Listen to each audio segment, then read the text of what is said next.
Je me mets en ligne pour ce live suivant avec Mayanne de À pas de moi. Je vais donc juste attendre qu'elle me rejoigne pour qu'on puisse être deux et qu'on puisse commencer ce live. Donc voilà, on patiente un tout petit peu le temps que Mayanne se connecte. La voilà. Alors, salut Mayanne. Voilà, hop, je t'attends. Et souvent, il faut un petit peu de temps.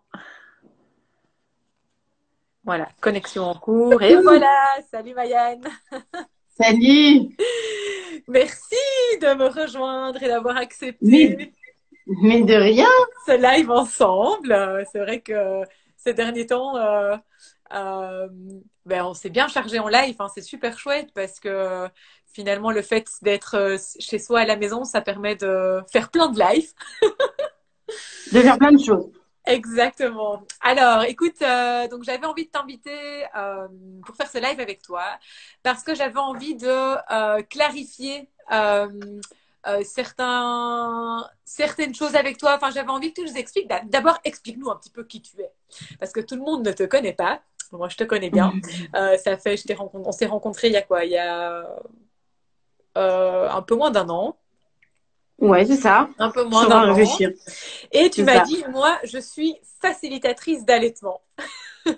J'ai fait, oh, c'est quoi? Et Et donc qu'est-ce voilà. donc? Voilà, je vais d'abord te laisser te présenter, puis tu nous expliqueras un petit peu ce que tu fais, voilà, ce que tu fais dans ce que c'est une facilitatrice d'allaitement, et on parlera d'autres choses. Mais qu'est-ce qu'elle fait dans la vie, cette dame? J'aime bien, j'aimerais qu'on clarifie. Tu sais, t'as pas du tout l'impression de passer devant un prof. Tu sais. J'aimerais qu'on clarifie notre situation. Alors, c'est pas un J'adore. examen, c'est très relax. Hein. Tu me connais C'est maintenant, moi, sûr, c'est sûr. très relax. Moi, je sens souvent. Mais c'est parce que je suis sûre en fait que beaucoup de personnes se posent la question. Ouais. Et que je me dis, tiens, c'est peut-être l'occasion d'expliquer tout ce que tu fais, parce que tu fais 1000 choses. Et ce sont 1000 choses qui sont passionnantes et hyper intéressantes pour toutes les mamans qui te suivent. Et donc, je trouve que c'est vraiment intéressant que les parents comprennent vraiment ce que tu fais et en quoi est-ce que du coup tu peux les aider en tant que facilitatrice d'allaitement, en fait. Parce que tu es une ressource, mais juste de dingue. Et donc, du coup, voilà. Donc moi, je m'appelle Mayanne, du compte à pas de moi, et je suis effectivement ce qu'on appelle une facilitatrice d'allaitement. Alors, il faut savoir que ce nom, c'est très marrant parce que c'est les mamans qui me l'ont donné, et j'ai fini par l'adopter. C'est assez drôle en fait. C'est pas venu de moi, tu vois, c'est venu des mamans auxquelles j'apporte mon soutien et qui finalement m'ont donné ce surnom-là. C'est très très drôle. Qui l'ont Et bien donné. au fur et à mesure du temps, je me le suis approprié. Alors, moi, à la base, ça fait longtemps que je travaille sur les réseaux sociaux, que je travaille dans l'allaitement de manière générale, de différentes manières. Et puis, au fur et à mesure, j'en suis venue à ouvrir une chaîne YouTube, en fait, où je vulgarise de l'information. Alors, vulgariser, parce que je sais qu'il y a des gens qui comprennent pas toujours ce mot, c'est simplifier, en fait. Je simplifie l'information autour de l'allaitement maternel. Si tu veux, c'est une chaîne où les gens vont pouvoir trouver des informations sur, écoute, j'en suis à plus de 200 vidéos maintenant. Alors, il y a de tout. Il y a des crevasses, il y a des thématiques un peu plus compliquées comme la galactosémie congénitale, le fait qu'un bébé soit allergique au lait maternel. Mais voilà, par exemple, la galactosémie congénitale. Tu dis ça à quelqu'un, enfin à un parent, quoi, qu'est-ce que c'est? Donc, venir, en fait, vulgariser, simplifier un morceau comme ça, parce que l'allaitement, c'est tellement vaste et il y a tellement de choses que du coup, je fais des vidéos vraiment sur une thématique précise parce que chacun va pouvoir venir, hop, juste prendre ce qu'il a envie. C'est pas comme un gros bouquin où tu as tout dedans. Et au final, soit tu vas choisir le chapitre que tu veux, soit tu es obligé de te lire tout le bouquin. Ben là, tu peux venir, hop, juste prendre la petite information qui t'intéresse et puis te nourrir de ça, en fait, pour peut-être venir, toi, répondre à une question, enfin, toi, la maman, venir répondre à une question, à un truc qui la titille, ah, tiens, je sais pas, j'ai mal un peu là, je me sens un peu comme ça, tiens, quand mon bébé tète, je me sens vraiment très très mal, pourquoi moi je me sens mal alors toutes les autres mamans se sentent bien, hop, réflexe d'éjection dysphorique. Donc voilà, plein de petites choses comme ça où les gens vont pouvoir venir grappiller, si tu veux, de l'information. Donc, à la base, j'ai ouvert cette chaîne, voilà, dans cette optique-là. Moi, il faut savoir que j'ai des sœurs et je me suis dit, bon sang, j'aimerais bien que mes sœurs, elles trouvent de l'information qui leur soit accessible, qui soit sur un réseau, un moyen moderne, si tu veux, parce que mes sœurs, oui, bon, j'ai des sœurs qui lisent beaucoup, c'est pas le problème, mais elles sont dans la tranche 15, même 25, 30 ans, et bah, c'est YouTube. Ouais, c'est YouTube. J'ai une question, c'est YouTube. Voilà, moi, mes frères et sœurs, ils passent leur vie sur YouTube, tu vois. Donc, je me suis dit, comment est-ce que je pourrais atteindre ces jeunes-là, à la base, tu vois?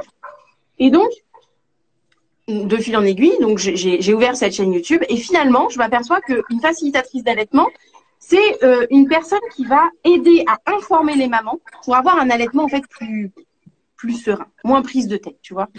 Avec, je te dis, voilà, les petites infos qu'on a envie de choisir. Et puis surtout, ça va permettre de faire un choix éclairé. Moi, ma mission de facilitatrice d'allaitement, elle est, mais c'est ce qui me motive aussi à faire ce que je fais, c'est la transmission. Ouais. En fait, c'est cette transmission qui se fait plus. Ouais, voilà, c'est entre femmes, entre mamans, entre sœurs, des fois, entre générations, bah, des fois, ça se fait plus tout ça. Donc, c'est retrouver cette petite chose de la transmission. Parce qu'au final, moi, je fais une vidéo. Une fois qu'elle est sur YouTube, elle y est, je veux dire. Mais libre à chaque maman, voilà, de faire voyager. Et puis, en plus, celle qui va lui parler à elle, en l'occurrence. Voilà, elle va faire voyager cette information-là. Donc, moi, je dépose une petite graine là.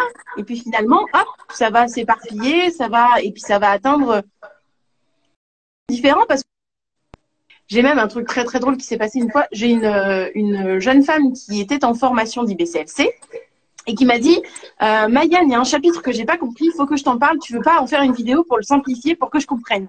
Ok. Et là tu te dis oui, bon bah je vais plancher sur le sujet, écoute, hein, je m'y mets, je planche sur le sujet et puis effectivement j'essaie d'en faire parce que bon elle m'a dit ça, voilà, mais je me dis ça peut servir à plein d'autres mamans au final. Ouais, exact. Ça peut servir à plein d'autres personnes. Et puis, au fur et à mesure, une facilitatrice d'allaitement, j'ai commencé à y mettre aussi, il y avait le nom que m'avaient donné les mamans, mais j'ai aussi commencé à y mettre ma vision des choses. Plus j'avançais, plus j'évoluais, et plus j'y ai mis ma vision des choses. C'est-à-dire que moi, je suis quand même venue avec un bagage de base. C'est-à-dire que moi, je suis quand même diplômée éducatrice spécialisée à la base. Je viens pas sans... Alors, ok, c'est pas sur la mécanique de la lactation, mais j'ai quand même une approche, déjà une vision, pour moi, de l'allaitement qui se veut... large. J'ai pas envie de n'y voir que la mécanique. Je n'ai pas envie d'y voir que la glande mammaire, la mécanique de la glande mammaire, la succion du bébé. Non. Mon métier d'éducatrice spécialisée me berce aussi et j'ai besoin d'y voir la personne, la globalité, la dualité, le trio avec le papa, peut-être avec les frères et sœurs, les dynamiques. Ouais. J'adore voir les dynamiques culturelles. Qu'est-ce que l'héritage a laissé? Parce que une femme métisse ne va pas avoir le même allaitement qu'une femme blanche. Enfin, et je suis dans tout ça. Et en fait, si tu veux, au fur et à mesure, j'ai commencé à... Déjà, je partais avec mon bagage de base. Ouais. Et puis, dans lequel je suis venue mettre, si tu veux, mon éclairage de ma façon d'aborder l'allaitement, qui du coup ne veut pas se faire que d'un seul... Parce que tu es maman aussi et tu allaites toujours. Eh oui, je suis maman et j'allaite toujours. Il y a ça aussi qui rentre en jeu. Effectivement, je vis aussi des expériences émotionnelles que je peux aussi partager avec les mamans. Et puis, il y a le fait que, forcément, je me forme en permanence, que ce soit déjà sur la lactation humaine et l'allaitement maternel. Je me forme vraiment en permanence, que ce soit sur des trucs plus techniques comme le frein, comme le biological nurturing, comme voilà, les petites choses comme ça. Mais je me forme aussi de façon multidisciplinaire. C'est-à-dire que je vais assister à des conférences d'anthropologie, je vais assister à des conférences d'ethnopathologie, voilà, dès que un sujet me parle, là dernièrement, j'ai vu une conférence de pédopsychiatrie néonatale. Ok. Ouais. Bon, c'est pour 2021, mais bon, parce que encore une fois, il y a des éléments qu'on va pouvoir tirer. Tu vois, je prends bêtement. Une mastite, oui, c'est une pathologie de l'allaitement. Bien sûr, ça peut être mécanique. Mais suivant la personne qui a une mastite, suivant sa culture, suivant sa religion, suivant ses croyances, suivant est-ce qu'elle est née en France ou est-ce qu'elle y a immigré? Est-ce qu'elle a besoin de s'adapter à la population française ou est-ce qu'elle a un héritage derrière elle? Est-ce que par hasard, elle a fait un truc genre elle allait alors que dans sa culture, on est contre l'allaitement? Est-ce qu'il y a des choses autres que mécaniques qui vont peut-être potentiellement venir expliquer tel ou tel phénomène récurrent chez une maman et qui sont au-delà de la mécanique? Parce que, oui, bien sûr, il y a la mécanique à régler. Et pour ça, il y a les consultantes IBCLC. Mais peut-être qu'il y a des petits éclairages qu'on peut faire comme ça et qui peuvent faire des déclics dans la tête des mamans et se dire, ah, mais oui, c'est vrai que moi, quand même, à la base, je suis de telle origine. Ah, comment on fait chez moi? Et hop, elles vont aussi se rapprocher de leur famille. Elles vont recréer ce lien. Parce que quelque part, j'aurais semé une graine, et ben elles vont recréer ce lien dans leur propre famille, dans leur propre environnement, dans leur propre village. Et ça, c'est hyper intéressant. Donc voilà, moi j'ai vraiment, finalement, facilitatrice d'allaitement, c'est venir transmettre de l'information, mais transmettre de l'information pas seulement mécanique, aussi humaine, aussi culturelle, aussi voilà. C'est très très large finalement. C'est une vision de l'allaitement qui se veut inter, non parce que je suis toute seule, mais en tout cas multi et pluridisciplinaire. Et en même temps, ça me fait rencontrer plein d'autres collègues au final. Au fur et à mesure du temps, ça devient des collègues parce que éventuellement, suivant les cultures, oui, je peux envoyer vers un ethnopsy parce qu'il y a des choses qui peuvent peut-être se voir par là. C'est fou. Il y a pas longtemps, je me souviens, j'ai fait un café allaitement. Enfin, je veux dire, j'en anime régulièrement. Et je tombe sur un couple adorable. Le papa était malgache et la maman française, vraiment française. Et puis, ça se passait pas hyper bien, etc. Mais elle comprenait pas parce que toutes ses belles-sœurs dont elle était très très proche, ça se passait très bien.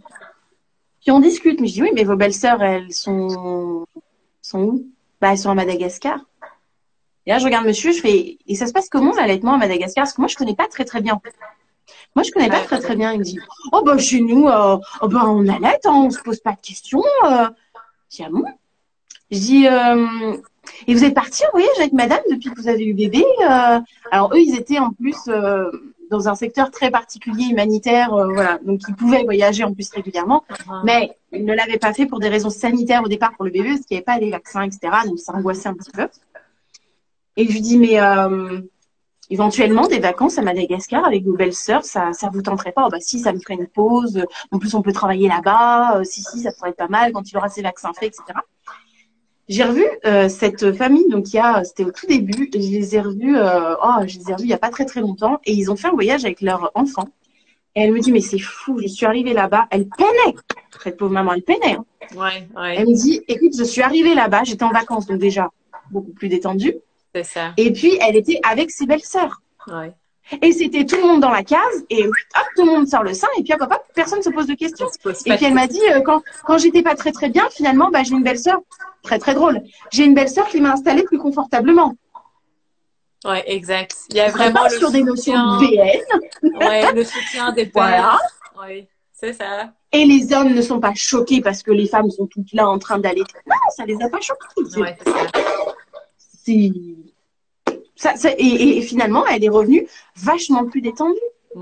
Et à l'inverse, j'ai une amie qui a immigré d'un pays d'Amérique du Sud, en France, pour laquelle l'allaitement dans sa famille, ça a toujours été une évidence. Enfin, pour elle, c'était évident qu'elle allait allaiter. C'était simple comme bonjour. Sa mère avait été sa tante. Elle a immigré en France, je te le donne en mille, elle a plein de soucis avec son allaitement. Elle a eu plein de soucis avec ses allaitements.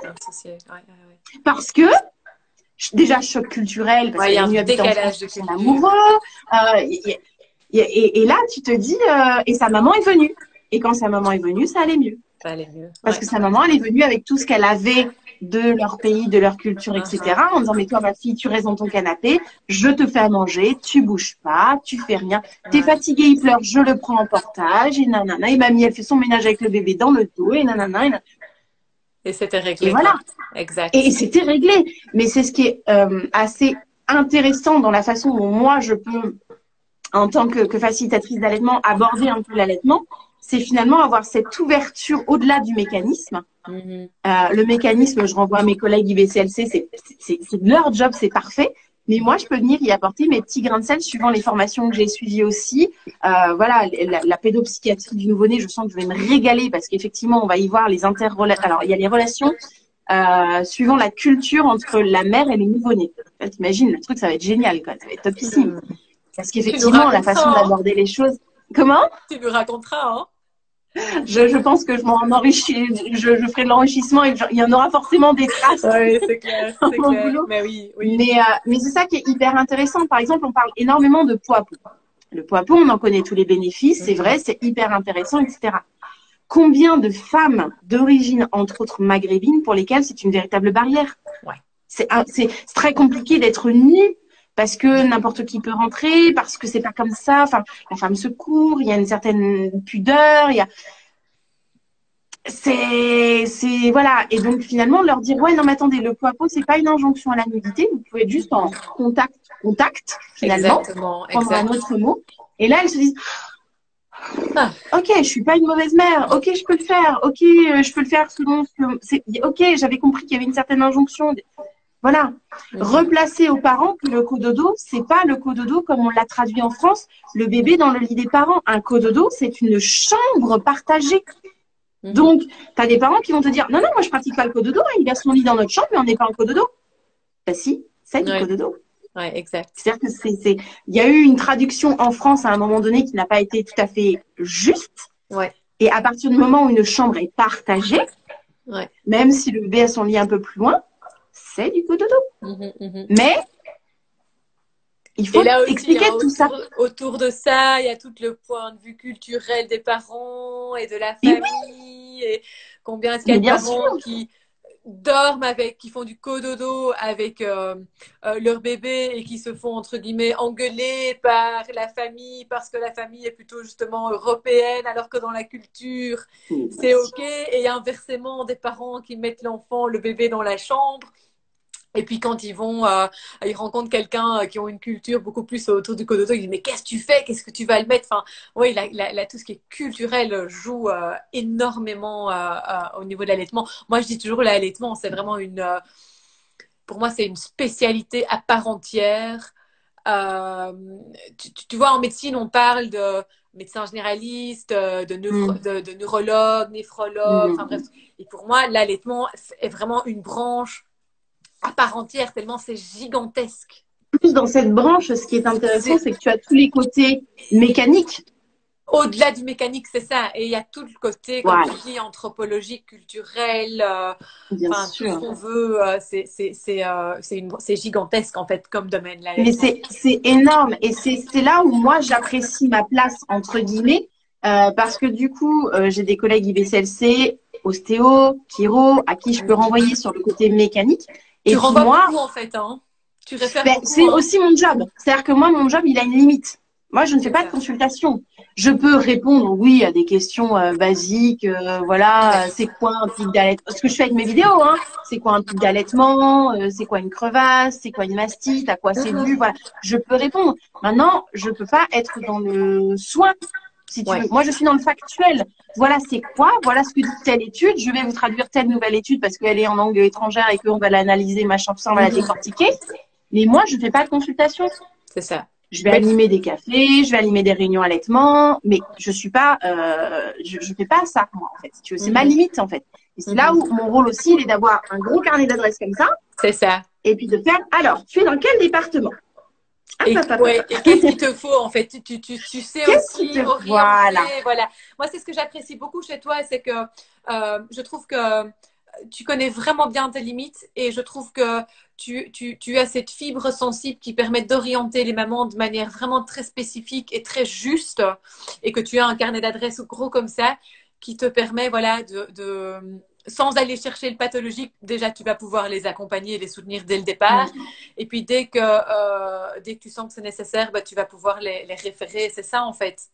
C'est aussi l'avantage de toutes les formations que je fais. C'est-à-dire que avec les formations que je fais, j'ai des petites clés où déjà dans le discours des mamans, je peux me dire ah, bon, alors là, on va plutôt aller voir par là. Là, on va plutôt aller voir par là. Là, on va plutôt aller voir du côté du psy.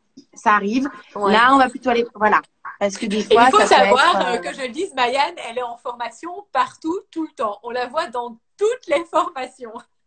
Mais vous me voyez dans les formations d'allaitement. C'est-à-dire que vous voyez même pas les autres à côté. Exactement, tout à fait. Donc voilà, c'est ça, oui. que j'apprécie beaucoup chez toi aussi, c'est que tu vas voir au-delà, enfin, tu te limites pas à, bah voilà, je vais me renseigner un peu sur l'allaitement et je vais pouvoir accompagner les mamans. Non, tu vas voir beaucoup plus loin. Et enfin, c'est passionnant, quoi. C'est passionnant Mais de suivre. c'est ce qui est passionnant, c'est-à-dire que j'allie à la fois ma passion pour le social, le Ouais. culturel. Parce que moi, il faut savoir que je suis métisse, métisse de 4e génération. Donc, autant te dire que des héritages culturels, je m'en trimballe un petit paquet derrière. Ah ouais, c'est ça. Ah ben voilà. Donc, moi-même, dans ma façon d'aborder les choses, de le vivre moi, des fois, Ouais. je réfléchis, tu vois. Je crois que c'est l'année dernière où j'ai pris connaissance de la semaine mondiale de l'allaitement maternel pour les femmes noires. Ça s'appelle comme ça, me demandez pas, voilà, c'est comme ça. Ouais. Et quand j'ai lu des témoignages et des trucs, et je me suis dit, mais pourquoi est-ce que ça me touche autant? Pourquoi est-ce que ça me prend au trip comme ça? Puis là, tu te rappelles quand même que toi, tu es d'un héritage d'esclavage, tu es d'un héritage Ouais, il y a quelque chose. de marins, etc. Donc, tu te dis, d'accord, d'accord. Et puis tu réfléchis. Bon, moi, j'ai plus la possibilité de questionner mes prédécesseuses, mais quand même, tu te questionnes, tu lis des témoignages, tu te rappelles quand même des bribes d'histoire que tu as entendues. Ok, tu te souviens que finalement, tu as grandi avec aussi une culture du vaudou qui était complètement tabou dans ta famille, donc tu remets des choses en place, ok. Donc même moi, si tu veux, ça m'enrichit aussi personnellement dans mes allaitements, mais ça remet aussi en perspective les réponses ou en tout cas les accompagnements que je vais pouvoir faire auprès des mamans que j'accompagne. Oui, et je trouve aussi que tu apportes une image de cette femme à la fois hyper moderne, hein, tu utilises la technologie pour transmettre quelque chose, de cette femme moderne mais aussi très maternante, allaitante. Ça fait combien de temps que tu allaites? J'ai eu un bug, ça fait 5 ans. Tu vois, donc je trouve que tu amènes aussi cette image à toutes les mamans, cette image de femme moderne, parce que tu es vraiment une femme moderne, tu travailles, tu te formes, tu fais plein de choses, tout en continuant l'allaitement de tes enfants. Et mais je ne cache pas non plus la vérité. Ouais, tu vois, je cache pas non plus la vérité, parce que sur les réseaux, c'est un truc auquel je tiens. C'est-à-dire que les nuits où je les ai passées en planche à pain, en co-allaitement, je me réveille comme ça. De toute façon, ne me parlez pas. Que personne ne me parle, ça m'énerve. Voilà. Et ben, je le cache pas, parce que c'est ça aussi allaiter. Je veux dire, c'est pas tous les jours, je suis d'ailleurs, aujourd'hui, je suis pas maquillée ou quoi. C'est pas tous les jours, je suis pimpante, maquillée. Ah non, le co-allaitement, c'est trop facile. Ça m'a pas demandé, ça m'a demandé aucun effort. J'ai eu absolument aucun rejet de mes enfants. Tout s'est bien passé. Non. Oui. J'ai envie de dire que allaitement, pas allaitement, il y a des défis des deux côtés. Finalement, évidemment. C'est vraiment le fait, c'est avoir des enfants tout court en fait, hein, c'est ça le défi. Et bien sûr. C'est aussi ce que j'aime dans ma position et qui m'a valu quelques déboires au tout début, maintenant un peu moins, c'est que je ne suis pas tranchée. Alors déjà, ne me parlez jamais de pro-allaitement. Pro, je ne sais pas ce que ça veut dire. Pro, pour moi, c'est le diminutif de professionnel. Donc, je peux pas être pro-allaitement, je suis pas pro, je sais pas, oui, je suis une professionnelle, mais me parlez pas de pro. Pro, c'est quoi ce mot? Donc, si tu veux, moi, j'ai toujours prôné avant j'appelais ça la zone grise, mais j'ai appris que juridiquement ça avait une signification. Mais effectivement, cette zone où tu peux être, avec moi, tu peux dire que tu allaites et que tu fais du mix, tu peux dire que tu donnes une tétine, tu peux dire, et je vais pas te sauter à la gorge, quoi. Exactement. Parce qu'en fait, c'est ce que je dis toujours, je préfère 1000 fois une maman qui donne une tétine, parce que c'est ça, où elle est en dépression du postpartum et elle passe son gosse par la fenêtre. Ouais. Qu'une maman qui va venir déposer quelque part sur X ou Y réseaux sociaux que là elle est fatiguée, qu'elle a donné la tétine, mais qu'on lui saute dessus la pauvre nénette, quoi. Mais elle a absolument pas besoin de ça. Exactement. À aucun moment. Exactement. Et là on passe plus sur l'allaitement, on passe sur la personne.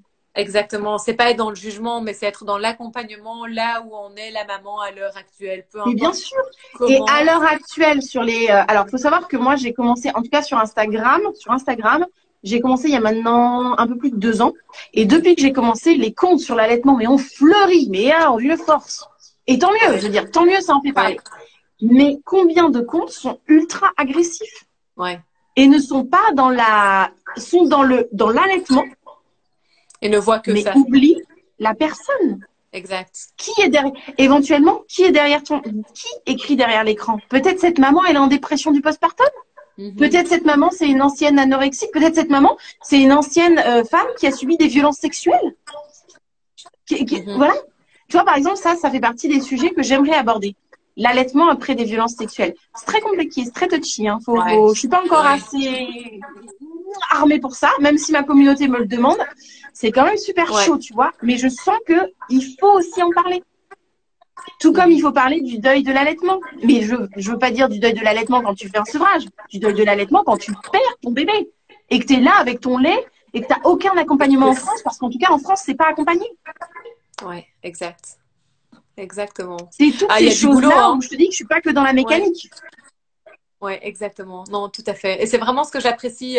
C'est pour ça que je voulais t'inviter parce que c'est vraiment ce que j'apprécie avec toi, c'est que on accompagne la personne là où elle en est et peu importe la manière. C'est comme j'ai fait une interview avec Ergomum avec Marie la semaine passée et on parlait voilà comment est-ce qu'on peut nourrir un bébé quand on allait biberon. Je lui dis mais quoi finalement c'est que j'entends tout montrer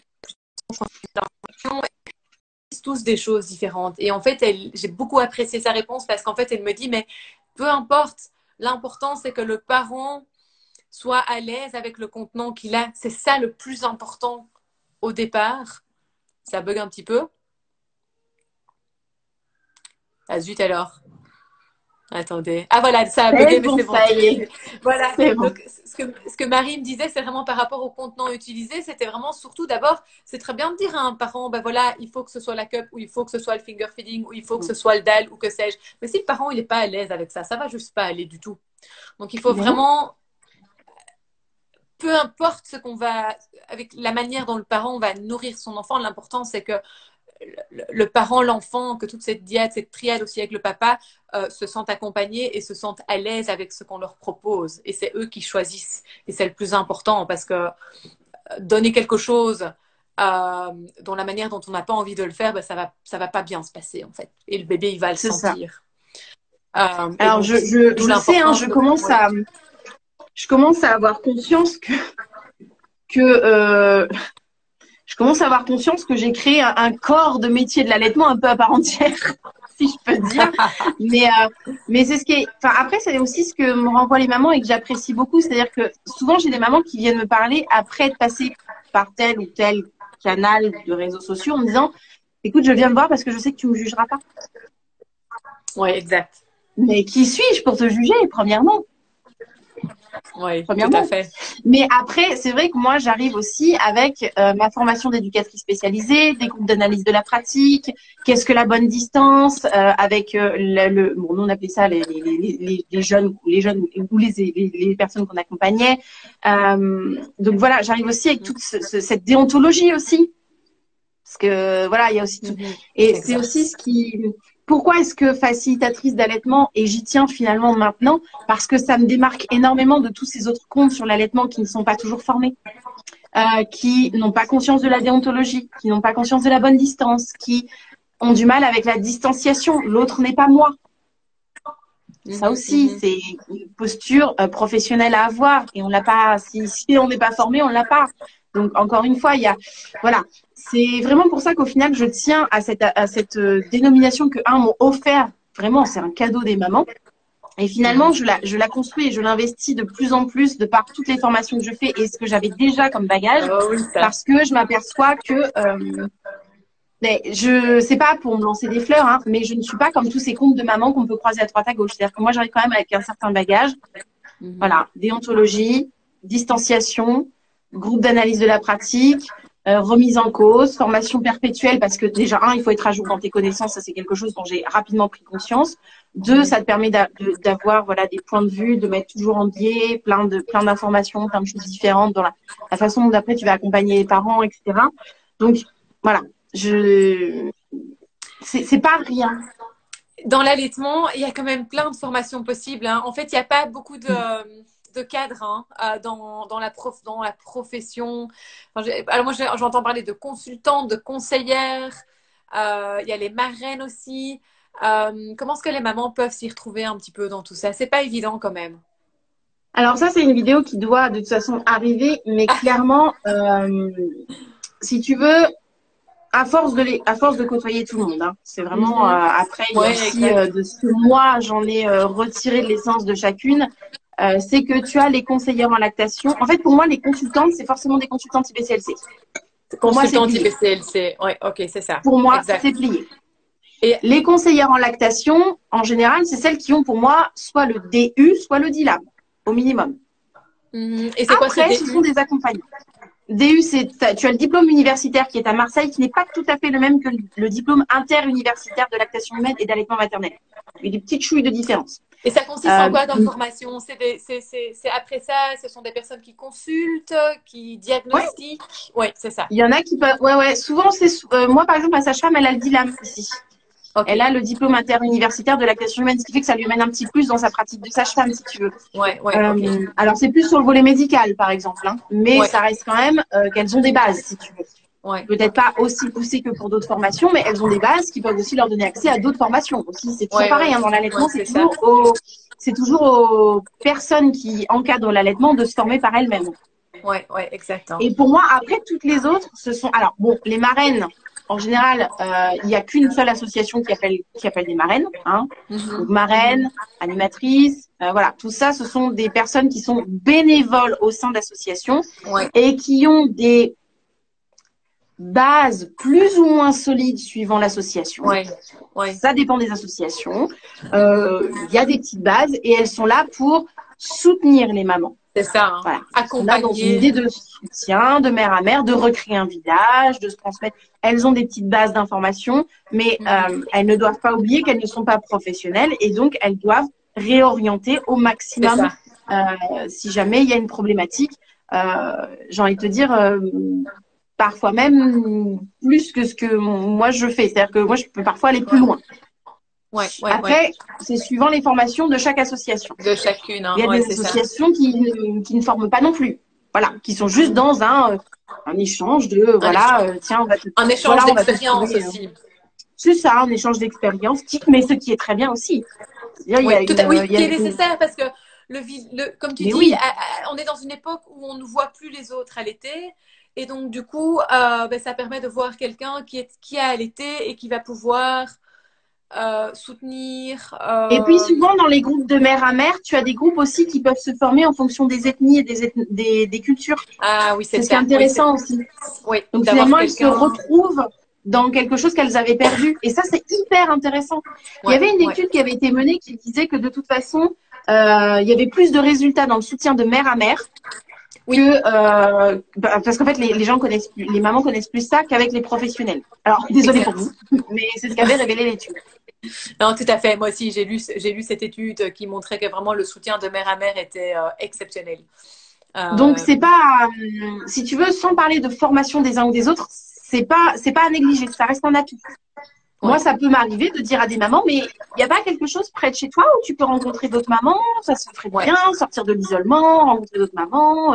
Et puis, je te dis, suivant les régions ou les groupes, bah, des fois, alors, ça va être un grand groupe mixte, et puis deux, trois mamans hop, bizarrement, elles sont de la même culture, puis elles vont se retrouver. Puis hop, Exact. eh ben, elles vont reconnecter des morceaux entre elles parce que peut-être une sera encore proche du pays et aura ramené des choses avec elle, une sera complètement déracinée. Enfin, et du coup, il y a plein de choses qui vont se mettre en place qui sont hyper intéressantes, plein de dynamiques qui sont hyper intéressantes. Et puis après, tu as tout ce qui est accompagnante. Donc, par exemple, moi, je suis presque accompagnante certifiée au Biological Nurturing, par exemple. Ouais, Voilà.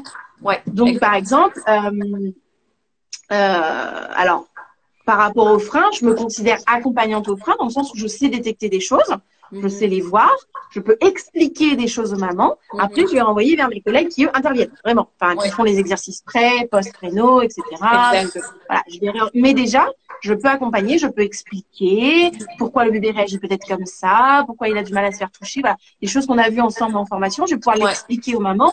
Et déjà, ça a commencé à leur faire des tilts. Puis une fois qu'elles sont prêtes, je leur dis, bah, si tu veux, on peut passer l'étape d'après. Hop, je peux ouais. voir Ah, quelqu'un. tellement. Parce qu'il y a ça aussi. Des fois, il y a l'aspect, oh là là, pour les mamans qui ont déjà une charge mentale énorme, c'est énorme. Ce que tu viens de m'annoncer est déjà énorme. Donc, on va en parler, on va en discuter. Ah oui, mais mon bébé, il fait ça. Ah, bah, Tiens, tu vois, je t'en avais déjà parlé, ça me rappelle ça. Ah, tu crois vraiment? Oui, là, je crois vraiment. Oui, oui, je crois.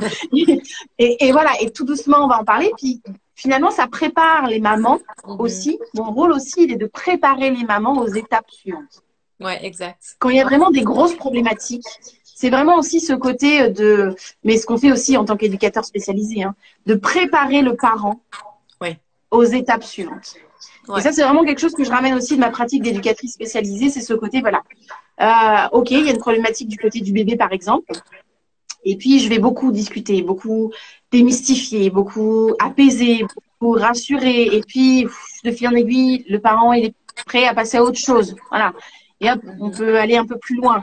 Donc là, je le confie à mes collègues. Et puis, finalement, une IBCLC va l'envoyer aussi un petit peu plus loin parce qu'il va falloir aller voir l'ostéo, le chiro, etc. Ouais. Donc, on a chacun notre petite pierre comme ça à apporter.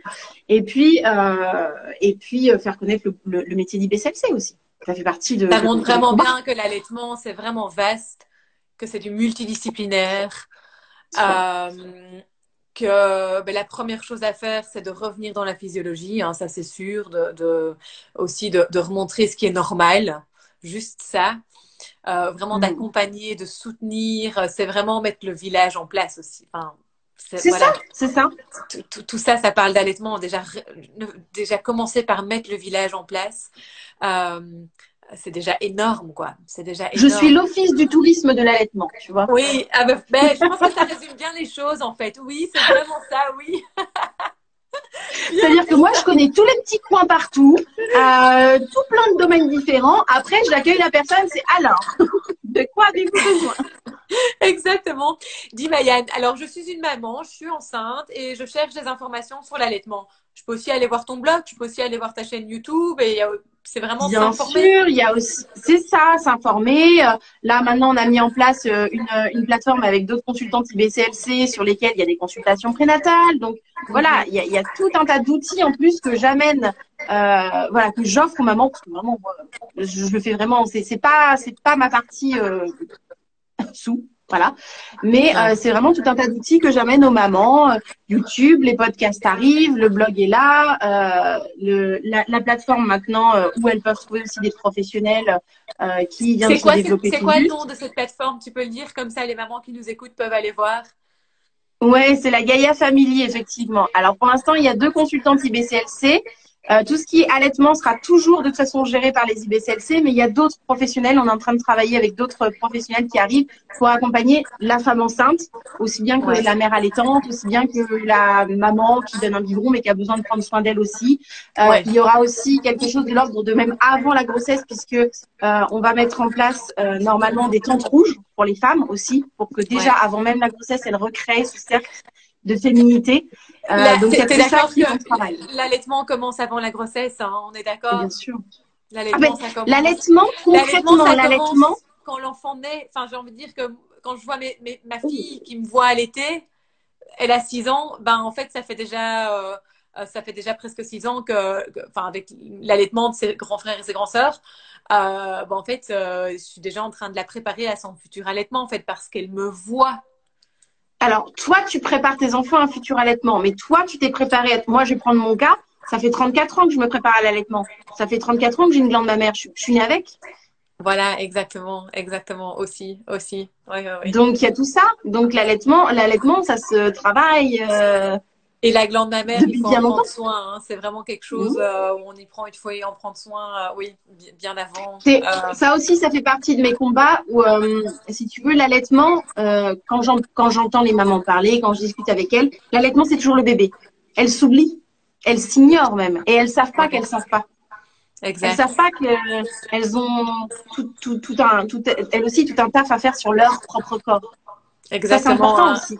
Et c'est en ça aussi où les cercles de rallaitement, hein. Ça va influencer.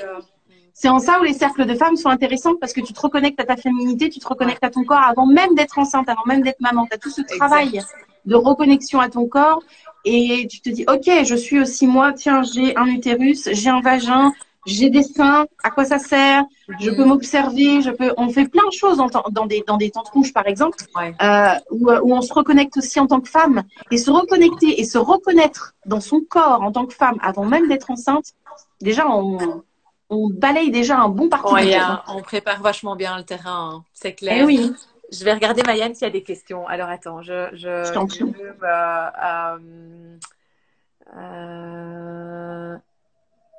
Attends, bonsoir. Pour être IBCLC, j'ai lu qu'il fallait déjà de la pratique en tant que conseillère et du coup, quelle formation faire pour commencer à être conseillère en allaitement? J'ai envie de Alors répondre. pour ça, en général, il faut Ouais. plutôt appeler le CREFAM. C'est le plus simple. Appelez Oui, le CREFAM en France et il y a elles nous donneront plein d'infos. Elles vous donneront plein d'infos. exact. Ou même simplement aller voir sur. Il y a un site IBCLC, c'est un site internet, Ouais, hein, c'est aussi. ibclc.com. Il y a différentes manières d'y arriver. Il ne faut pas spécialement avoir déjà travaillé dans l'allaitement pour commencer la formation. La formation va demander de la pratique, un certain nombre de pratiques en fonction du diplôme que la personne Il faut a. quand même un diplôme en santé, hein. Oui, mais il y a aussi un chemin où si tu n'as pas de diplôme en santé, c'est un chemin du coup qui va être plus long, Ouais, ils vont demander ça. beaucoup plus de pratique, beaucoup plus, mais c'est possible aussi. Et ils expliquent très très bien ça sur le site de l'IBCLC. Il est dit en fonction du diplôme que les personnes ont, ils expliquent les différentes manières d'y arriver. Donc ça, c'est Marion qui posait cette question. Je t'invite à vraiment aller voir le site aussi de l'IBCLC. C'est très très bien expliqué. Tu auras toutes les informations. Alors, donc conseillère en allaitement, on a répondu. Bon, alors, il y en a beaucoup qui te disent merci hein, pour tes explications, pour ta bienveillance. Voilà, petite licorne qui disait, ben oui, avec ma dyspraxie, certains contenants seraient tellement galères pour moi. Donc voilà, donc vraiment d'où l'importance de prendre en compte l'environnement, de prendre en compte ce que la maman va nous dire. Donc voilà, donc bien sûr. Si vous avez des questions, n'hésitez pas à les mettre, à les mettre. Moi, je suis en train de remonter petit à petit tous vos commentaires.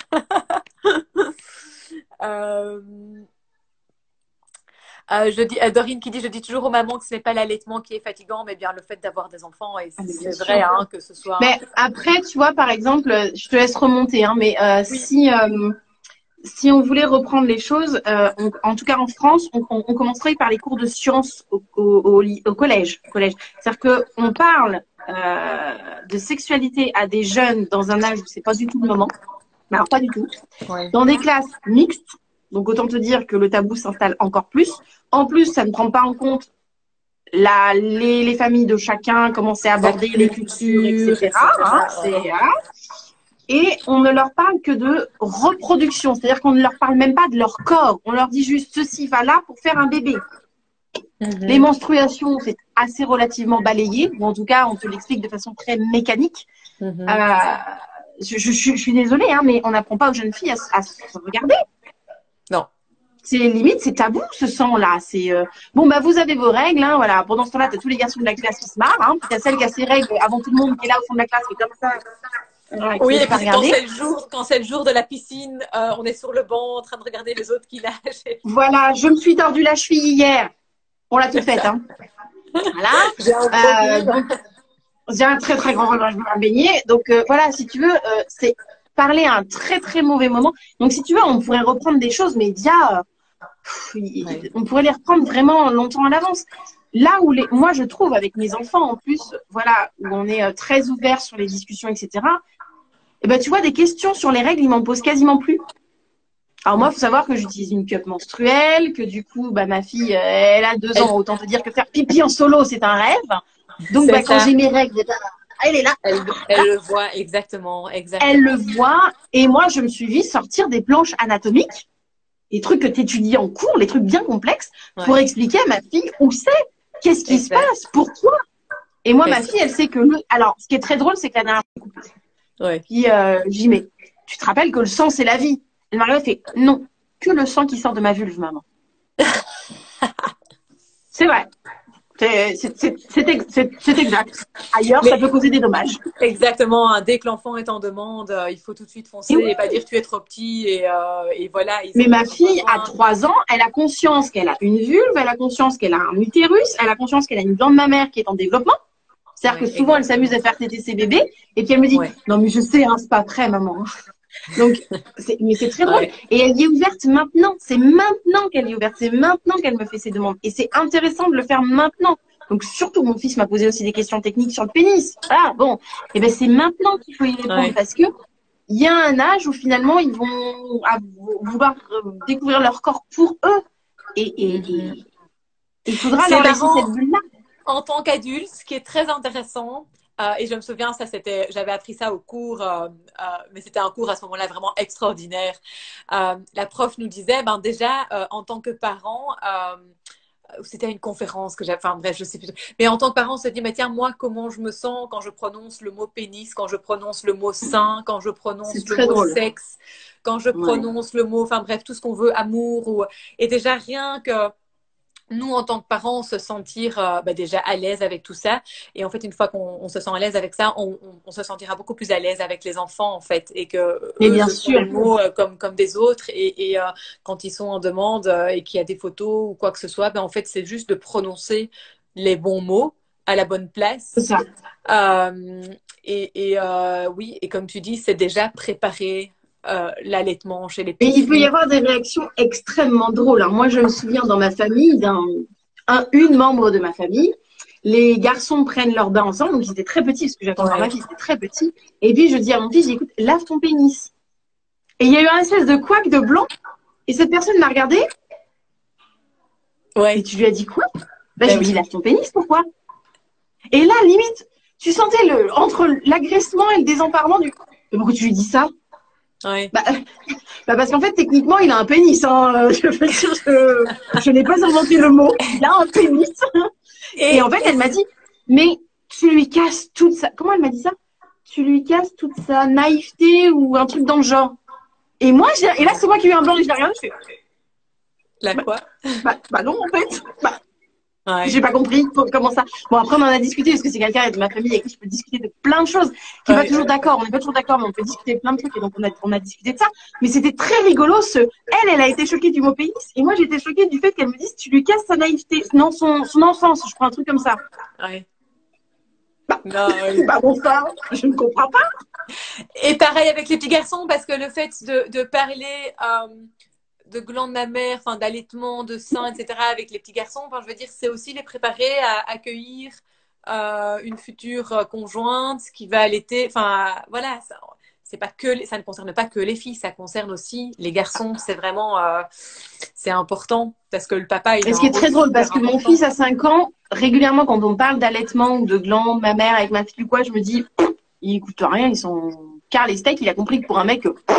Ouais. Et puis, il y a des fois où moi, j'ai mal ou un truc comme ça, puis il va me sortir des mots, tu vas me dire, mais maman, t'as une mastite, tu vois, et là, je me dis, ah, en fait, il écoute. En fait, moi, mon fils, mes fils aussi, hein, où, il y en a un qui de temps en temps va prendre une poupée pour allaiter. Il me dit, mais non, maman, moi, j'allaite pas, hein, mais ce sera plus tard quand je serai grand et que j'aurai une maman avec moi, ben, ce sera elle qui va allaiter, quoi. Mais c'est une manière de les préparer aussi à l'allaitement de leur futur. De la maman, de leur futur petit bébé, quoi. Enfin, ça commence maintenant, en fait, donc voilà. Ce qui est très drôle, c'est que moi, par exemple, j'ai pas un fils qui est dans le mimétisme du portage ou de ce genre. Une fois, il a fait du mimétisme sur l'allaitement avec un poupon, je crois. Mais par contre, il va toujours chercher le porte-bébé de sa sœur pour qu'elle porte son bébé. Si elle le met dans la poussette, il dit bah, pourquoi tu prends pas le porte-bébé? Tu vois, déjà, tu te dis, ok, il n'est pas dans le mimétisme. Il y a des petits garçons qui vont imiter le portage et tout ça. Oui. Pas trop mien. Par contre, il va faire attention aux autres, à sa sœur, à moi. Voilà. Il va faire attention. À aider la maman exactement, à la rendre la maman confortable, à soutenir la maman qui allait, quoi, parce que le rôle du papa est vraiment très très important. Hein. Alors Maïane, écoute, l'heure avant, c'est fou, ça passe à une de ces vitesses folles. Écoute, il y en a beaucoup qui te remercient. Donc oui, voilà, il y a quelqu'un qui a mis déjà le site Gaia Family. Toi, ta page, ton blog, ta chaîne YouTube, c'est à pas de moi. Oh, tu tapes à pas de moi.com, tu auras tout. Voilà, exactement. Tu fais aussi des bijoux lactés en souvenir des allaitements. Donc, c'est aussi via ta page. Tu fais aussi des t-shirts d'allaitement. Des vêtements d'allaitement, oui, tout à fait. Des vêtements d'allaitement, ok. Tout ça aussi via ta page à pas de moi, toute la même page. À pas de moi.com, il y a tout dessus parce que je fais effectivement des colliers avec le lait maternel des mamans, je fais des vêtements d'allaitement, je fais des pins d'allaitement aussi pour soutenir notre voie lactée suivant les différentes étapes qu'on peut vivre. Donc il y a ça aussi. Ça va le chat en destin. Donc il y a ça aussi. Donc voilà, il y a plein d'autres choses que je fais aussi à côté. En plus, voilà, je suis bénévole auprès d'une association que j'ai montée ici en local où je donne j'interviens à la maternité de ma ville. Je suis bénévole au sein de la COFAM. Enfin Ouais. voilà, il y a plein de choses que je fais aussi à côté. On ne t'arrête pas. Hein. Mayenne a une énergie débordante, c'est vraiment fantastique. Bon, bah, écoute, c'est génial. Donc voilà, vous pouvez retrouver Mayenne sur À pas de moi. Vraiment, je vous recommande de la suivre parce que si vous avez des petites questions, il n'y a pas de bête questions, mais sur la chaîne YouTube de Jamais. Mayenne, il y a questions, mais vraiment à tout. Donc vraiment, je vous recommande en tant que futur parent d'aller suivre Mayenne parce que vous allez Ça, avoir c'est très drôle parce que au plein jour d'aujourd'hui, d'informations. j'ai plein de professionnels qui viennent me voir en me disant, mais tu sais que je recommande ta chaîne après mes consultations. Exactement, mais Génial, c'est vrai, c'est oui. trop bien. Oui, parce Mais que c'est comme trop tu dis, tu vulgarises. Nous, en tant que professionnels, ben, c'est vrai qu'on utilise des termes qui sont parfois, ben, on se rend plus Et compte, on oui. est tellement dedans qu'on se rend plus compte que les parents ne comprennent peut-être pas toujours mastite. Euh, Je suis le voilà, décodeur des professionnels. voilà, exactement. Et en fait, ben, c'est vraiment du mother to mother où c'est une maman Mm. qui explique avec des termes de maman ce qu'un professionnel va dire à la maman, en fait. Et donc, c'est ça qui est fantastique et qui est super important. Bah, Euh, j'ai ce côté maman et j'ai ce côté aussi professionnel de par les formations. Exactement, mais voilà, mais donc du coup, tu traduis à vraiment J'arrive à à mixer les juste deux. titre, à mixer les deux. Exactement, exactement. Bon, bah, écoute, Mayenne. Alors, je regarde, il n'y a pas spécialement de questions parce que je pense que, ben, en fait, tu as été super claire et que, Le seul truc que tu ne fais pas, c'est t'allaiter à notre place. Et non, désolée, j'ai pas été livrée en kit. ouais, c'est ça. Tududum, ouais, donc voilà. Bah, écoute, en tout cas, Mayenne, vraiment mille merci. Et bon, de toute façon, à très bientôt. Hein. On fera très Merci certainement à toi. encore À bientôt ici ou d'autres. ailleurs. Exactement. Et je te souhaite une belle soirée. Je vous souhaite une belle soirée là où vous êtes. Et à la prochaine. Bonne Salut soirée tout le monde. Mayenne. Ciao, À ciao. bientôt. Ciao. Merci.